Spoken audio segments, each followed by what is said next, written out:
Preliminary hearing, Chicago Courthouse, April 18th. Sarah's father is called back to the stand. He looks sharp in his uniform, but he also looks beat down, weary. The sides of his mouth droop. His eyes are rimmed red.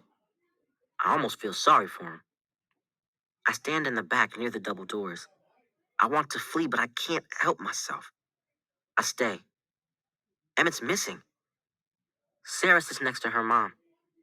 I stare at the back of her head, at her brown hair, thinking, look at me, look at me. She doesn't turn. Ma rests her head on Pop's shoulder. Grandma weeps quietly, huge tears dampening her face.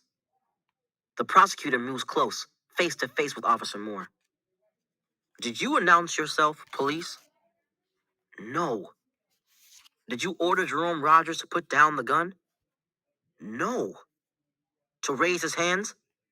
No. Did you fire from the police cruiser before it had come to a complete stop? I don't know. Yes or no? I guess so. Officer Moore looks down. Like an answer is written on his hands. Yes. No. Yes, he says, looking straight at the lawyer. He was waving his gun. A police car is a coffin. I had to react. Did you react when Jerome Rogers lay wounded on the ground? Did you render aid? No. CPR. Objection, shouts the defense lawyer. Sustained, responds the judge. Call 911. The prosecutor persists. Objection. Sustained, counselor, I'll cite you for contempt. Sorry, Your Honor. Just seeking clarification on the unconscionable lack of aid. Objection, roars the defense.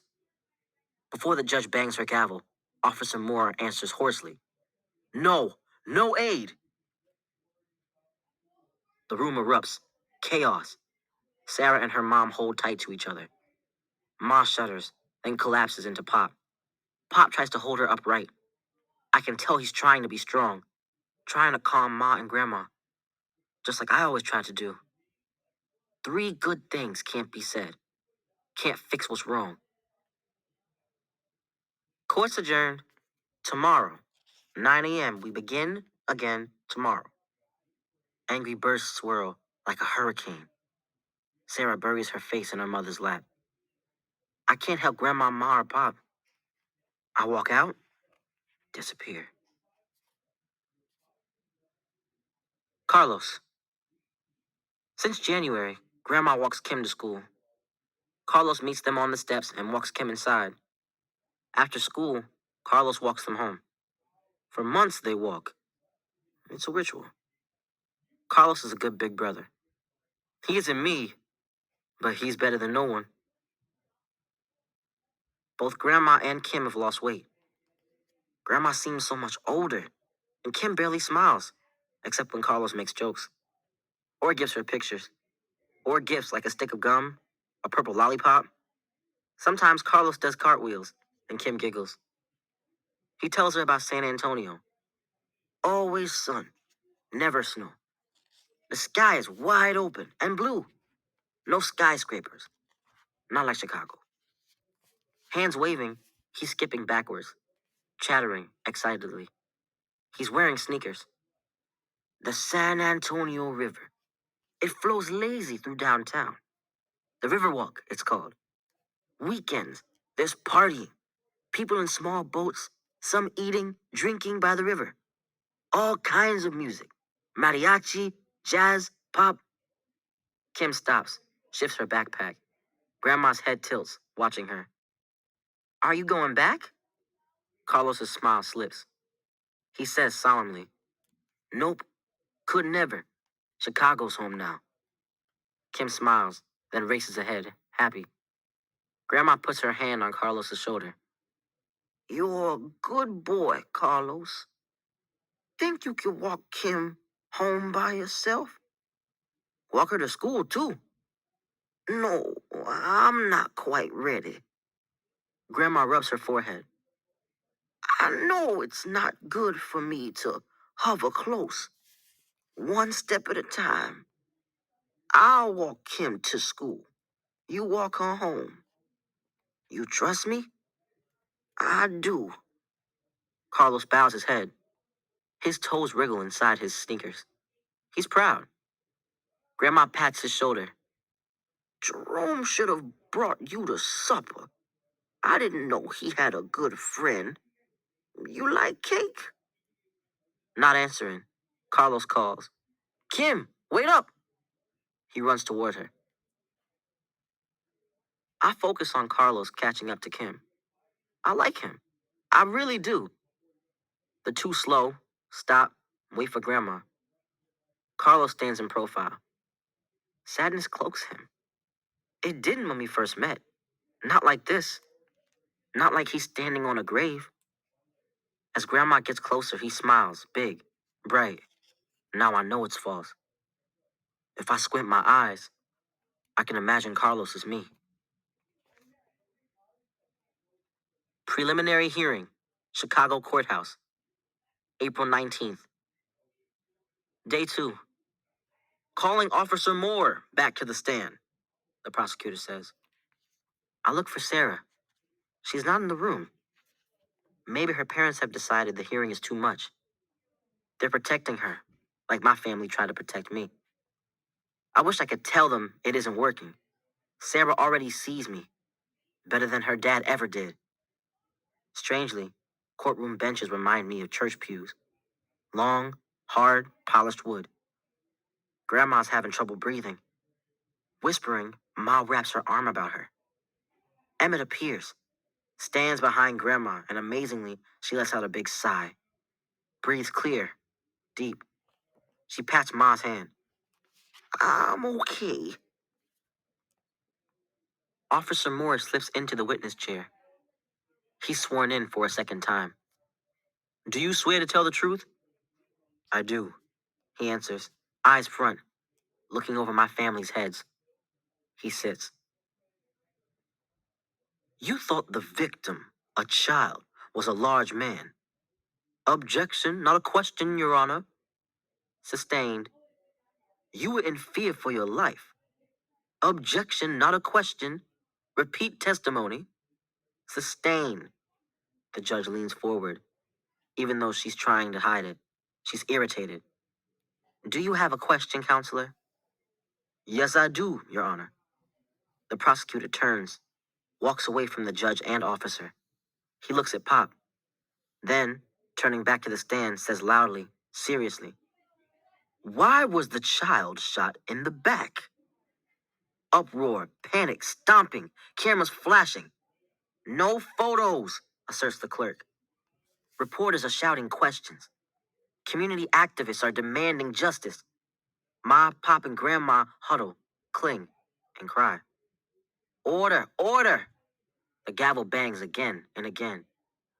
Officer Moore's wife shuts her eyes. Officer Moore looks pained. I see the skull beneath his face. The video shows me shot in the back. People knew. This is the first time the lawyer said it, but everyone knew this moment would come. Sarah's parents, the other lawyer, my folks. He was running away. Why did you shoot? Sound dies. There's tense quiet. Like this second is the most important moment in the world. The answer unlocks the universe. I was in fear for my life. Officer Moore's eyes are bleak. You're under oath. I was in fear for my life, he says more forcefully. If I were alive, my whole body would be trembling. Officer Moore speaks, I think, a truth he believes. When truth's a feeling, can it be both? Both true and untrue? In truth, I feared for my life. Rome. The dirt strip in front of our apartment has wild dandelions. No longer weeds. They've grown puffy yellow tops. I haven't seen Emmett. I'm relieved. I don't want to see him. I don't want to see Sarah either. I'm not sure how to help her. I'm not even sure I want to.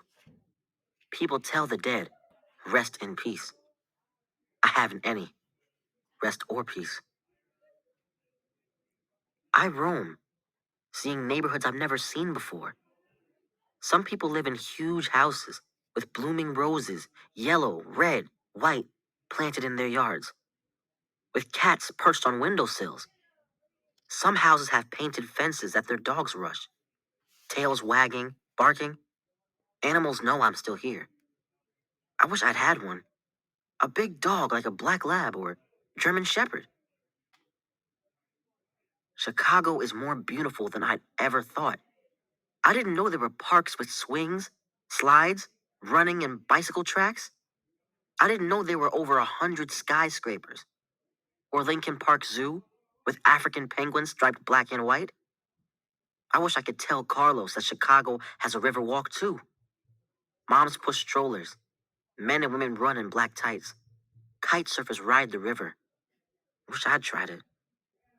Wish I'd known the world was so much bigger and better than my neighborhood. I've stopped shadowing Ma and Pop. It's too painful watching them act like robots. It's like they got shot too. They're not happy like before. Ma and Pop used to laugh, play card games, fuss over me and Kim. Inside the house is worse.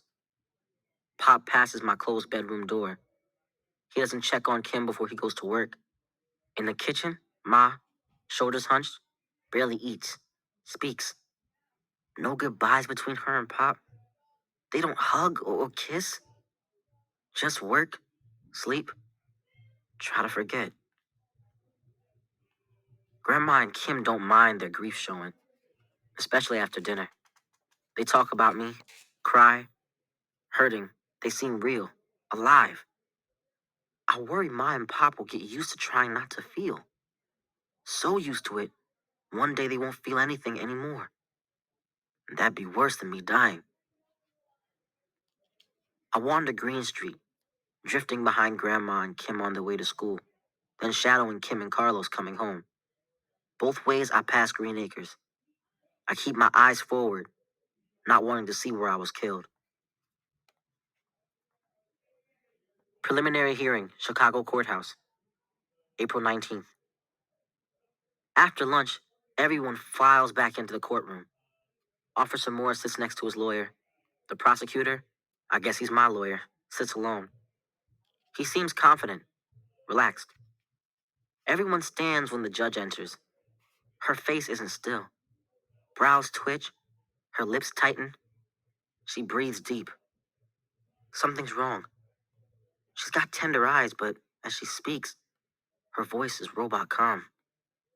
As a reminder, this hearing is not to determine innocence or guilt, said the judge, looking everywhere, yet nowhere, but rather if there is enough evidence for the state to file criminal charges against Officer Moore. The circumstances are beyond a doubt tragic. The court truly regrets the death of Jerome Rogers. But everyone sucks in air, holds their breath, stillness, silence. Not even a fly buzzes. Justice is tempered by the fact that a police officer's job is incredibly hard and complicated. An emergency 911 call, a young man with a realistic-looking gun, a concern for public safety, and an officer's fear for his life are all facts I've considered. In the opinion of this court, there is not enough evidence to charge Officer Moore with excessive force, manslaughter, or murder.